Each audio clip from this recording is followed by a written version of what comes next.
What's up, guys? Welcome to episode 18 of my Puckpedia off-season series. Second video of the day today. Trying to get these out before July 1st when free agency opens up. So I got a few days to crank out 14 more videos. Definitely not having them done before the draft, unfortunately. But this team is a big one for the draft. So I'm happy to be getting the Islanders out of the way before the draft actually happens. Because that's probably the main part of their offseason. So diving into it here, they're coming in the offseason with a projected $21 million in cap space. They have pretty much all their draft picks with one extra pick. They're Colorado's first rounder for next year. Pretty sure that's from the Brock Nelson trade. And I mean, their roster is kind of, just a whole lot of nothing, I think. I kind of look at this roster and it's just one big nothing burger of, stuff thrown at a wall and smeared all over the wall, That's kind of what I think of the Islanders. But I think this is the perfect time for them to kind of be in that situation because they just got the first overall pick. And it's a franchise-altering thing sometimes. I know it's a weaker draft, but still, first-round pick, a first overall pick in any draft is a big deal. So we're gonna go ahead here, actually, and we're gonna draft first overall Matthew Schaefer from, I believe, the Erie Otters. Defenseman, or not goaltender. Defenseman, shoots left. $950K for 3 years, the classic rookie contract. And then bang, create player. So LD3, you'll have Matthew Schaefer here. Before diving into some other moves, there is one thing I want to speak on. It's the Pierre Engvall and Scott Mayfield contracts. I don't think it would be a bad idea to buy those contracts out at all. But also, I don't know if you'd want to do that just yet, because right now they both have 5 years left on their deals, both of them. And basically the length of the buyout is 2 times the amount of years they have left on the deal. So if you're buying Mayfield and Engvall out now, you'll have to pay them for 10 years. Versus if you buy them out next year, you pay them for 8 years. Or the year after that, you do 6 years. So I think these guys are getting bought out whenever that is, but they will be bought out at some point. I just don't think if you're the Islanders that you should feel rushed to do it. Not at least until you're in a competitive, spot, until your team's good enough to compete, really. So I'm going to hold on to them for now. And we can buy him out, or the Islanders can buy him out down the line. So first thing we're going to do here is we're going to sign some RFAs. I know a lot of people are talking about trading Alexander Romanov. I don't think the Islanders should just yet. I think you sign him to a tradable deal where you could trade him in the future. But I'm not totally comfortable trading him just yet if I'm the Islanders.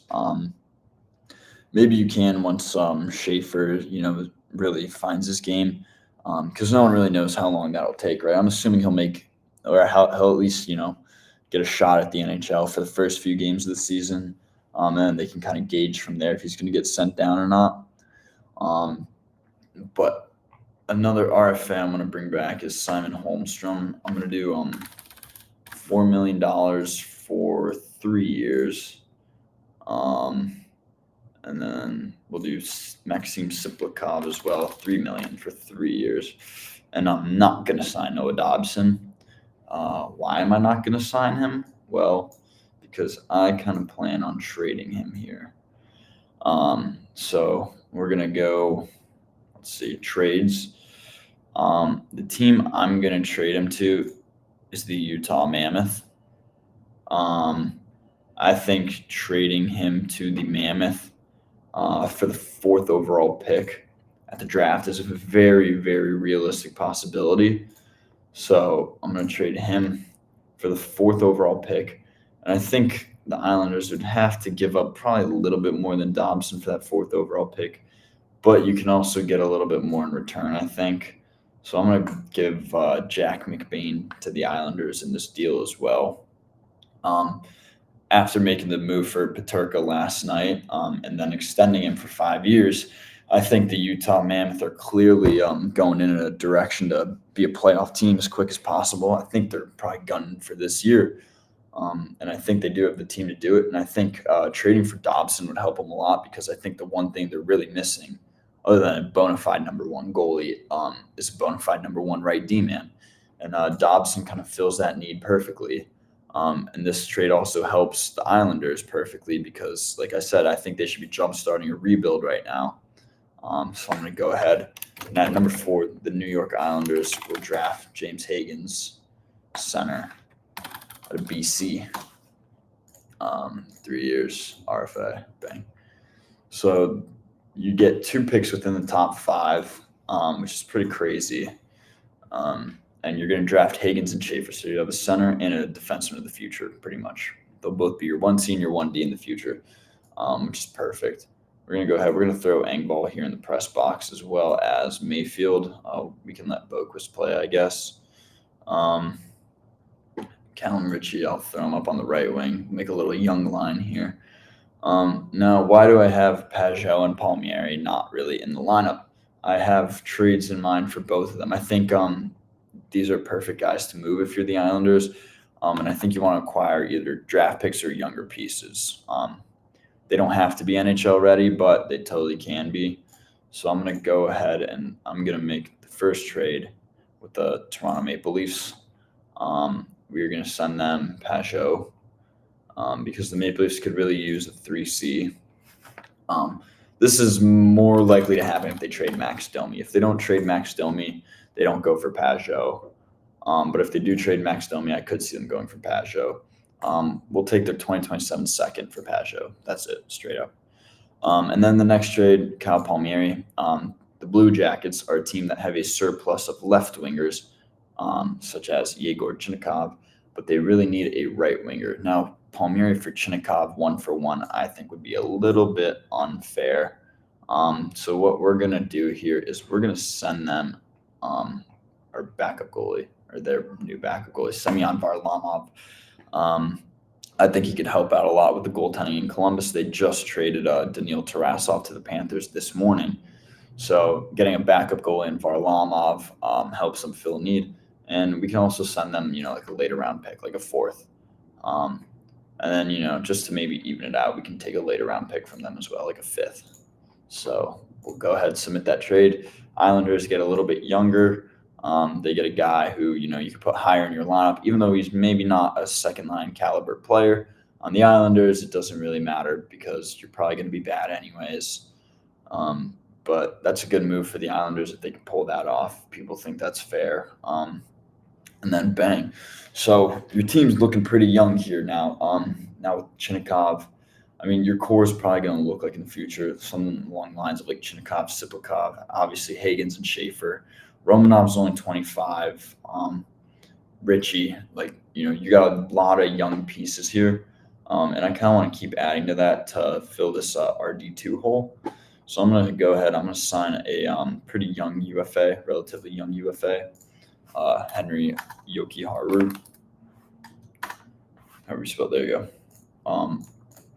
And I'll give him 3.25 for, we'll go 3 years at that AAV. It's pretty fair. He could be your RD2. If you really need to go and get a better one, you can sign a different one, or you could trade for one.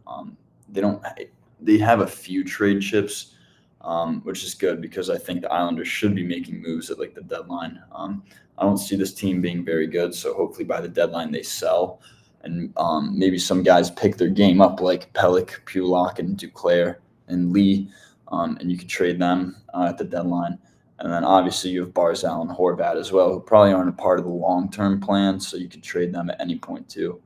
But with like Pelech, Pulock, Horvat, Barzal, there's no pressure to trade them just yet. They're all locked up for several more years, so you don't have to trade them just yet.